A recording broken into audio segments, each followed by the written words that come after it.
Assalamualaikum warahmatullahi wabarakatuh. Bismillahirrahmanirrahim. Alhamdulillahirabbil alamin. Alladzi khalaqal insana fi ahsani taqwim. Thumma radadnahu asfala safilin. Asyhadu an la ilaha illallah wa asyhadu anna Muhammadar Rasulullah. Allahumma shalli ala sayyidina Muhammadin wa ala alihi washabihi ajma'in. Bapak Ibu Saudara sekalian yang dirahmati Allah, tak ada habis-habisnya kita terus bersyukur kepada Allah atas limpahan rahmat yang sampai hari ini masih diberi kesempatan kepada kita untuk menikmati hidup, untuk meningkatkan iman di sisa usia kita. Salawat dan salam semoga tetap Allah curahkan kepada Nabi Muhammad Rasulullah SAW beserta keluarga, sahabat, dan orang-orang yang selalu setia yang begitu rindu menjalankan sunnahnya.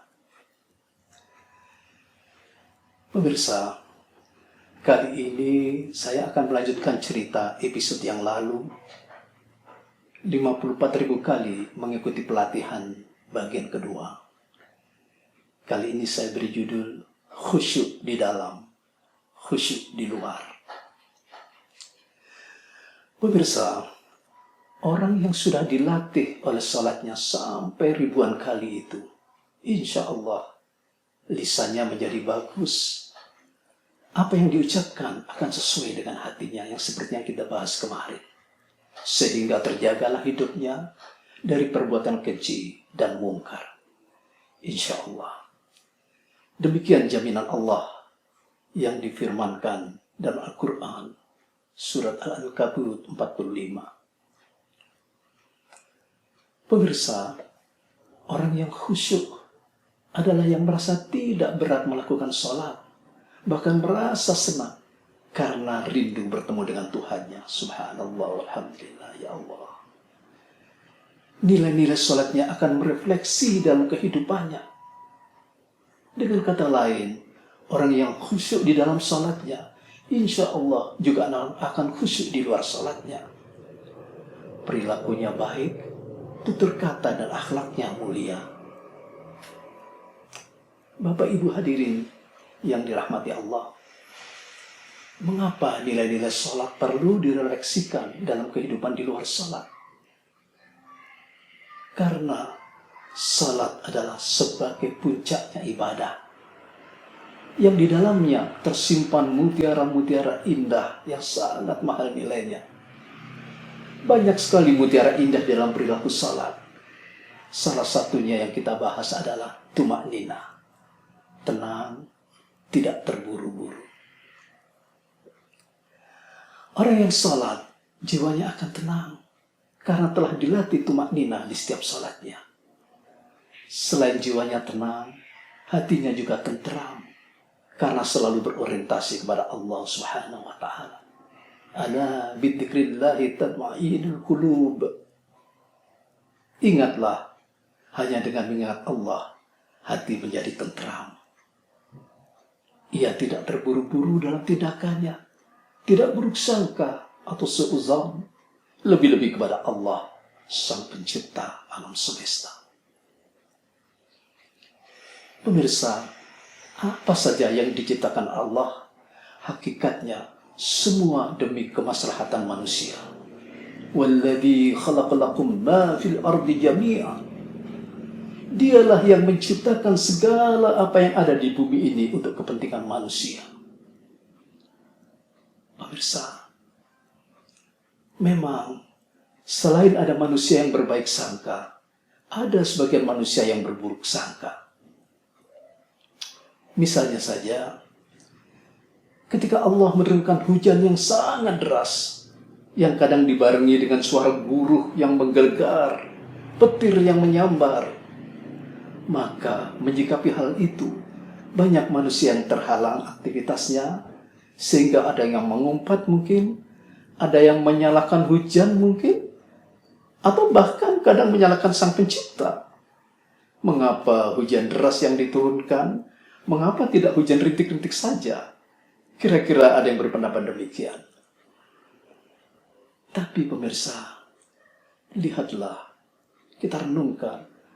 Begitu hujan yang deras itu telah reda, kita perhatikan, udara menjadi bersih, cuaca menjadi terang, bunga yang layu menjadi mengembang, burung pun berkicau riang. Ya Allah, pembutut, pepohonan, rumput, semuanya yang tadinya menguning, sekarang menjadi tidak kering lagi. Dan semuanya menjadi indah. Barulah kita menyadari betapa alam menjadi indah akibat dari siraman hujan yang deras, yang mungkin kita tidak menyukai saat itu. Ya Allah, maafkan kami ya Allah. Semua untuk kepentingan manusia ternyata. Pemirsa, demikian juga dengan persoalan hidup kita manusia, yang kelihatannya kadang menyusahkan, menyulitkan. Sebenarnya di situ ada sesuatu yang bisa kita rasakan nilai manfaatnya. Tapi memang perlu waktu, karena kita berada di ruang dan waktu. Bagi sudut pandang manusia sebagai makhluk, semua berproses, semua berproses. Marilah kita coba merenung. Ketika kita dihampiri oleh suatu persoalan, apakah persoalan rezeki, atau keluarga, atau kesehatan, atau pekerjaan, atau kemasyarakatan, atau yang lainnya, sebenarnya Allah sedang melukis persoalan di atas kanvas kehidupan kita. Cuman sayang, kita sering terburu, berburuk sangka, tidak sabar menunggu sampai lukisan itu selesai. Ya Allah, Allah pernah mengingatkan bahwa bersama kesulitan itu selalu ada kemudahan. Masya Allah. Pemirsa, orang-orang yang khusyuk di dalam salatnya, mereka mampu melihat hakikat persoalan dengan mata hati, mampu menemukan hikmah walaupun tersembunyi. Qad aflahal mu'minuna alladhina hum fi salatihim khashi'un. Al-Mu'minun ayat 1 dan 2. Sungguh beruntung orang-orang yang beriman yang khusyuk di dalam salatnya. Pemirsa, ada satu cerita sederhana tetapi sangat menarik yang perlu saya sampaikan di sini.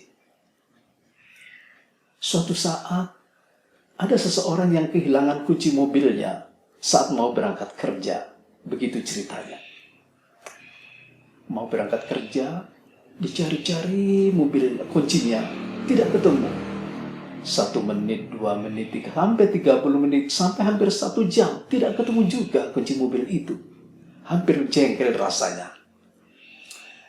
Pemirsa, saat dia mencari-cari kunci mobil yang hilang itu, dibongkar sana, bongkar sini.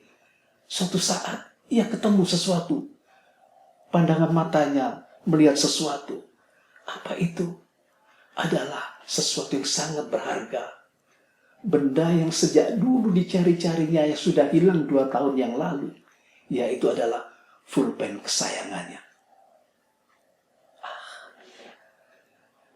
Kunci mobil hilang, dicari, yang ketemu adalah pulpen kesayangannya.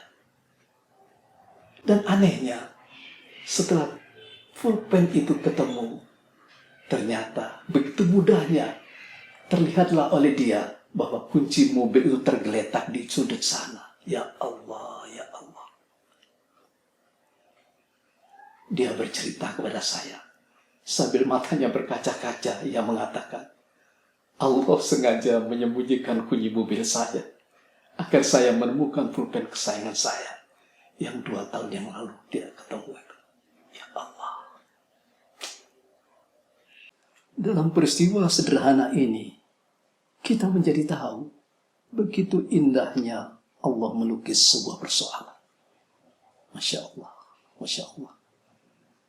Pemirsa, insya Allah masing-masing diri kita punya cerita indah dalam hidup ini. Mungkin hari ini, mungkin kemarin, mungkin setahun yang lalu, tentang kejadian yang kita anggap menyusahkan, kita anggap menyulitkan, ternyata berbuah mengembirakan. Ya Allah. Demikianlah, kadang Allah memberi solusi dengan sesuatu yang tidak pernah kita duga sebelumnya. Marilah kita selalu berbaik sangka kepada Allah. Kita refleksikan nilai-nilai sholat kita dalam kehidupan keseharian kita. Khusyuk di dalam ketika sholat, khusyuk di luar ketika bermasyarakat. Insya Allah, Allah akan memberikan ketenangan hidup dan ketenteraman hati dalam kita menyikapi dan mengarungi kehidupan ini. Selamat beraktivitas. Usikum wa nafsi bitaqwallah. Wassalamualaikum warahmatullahi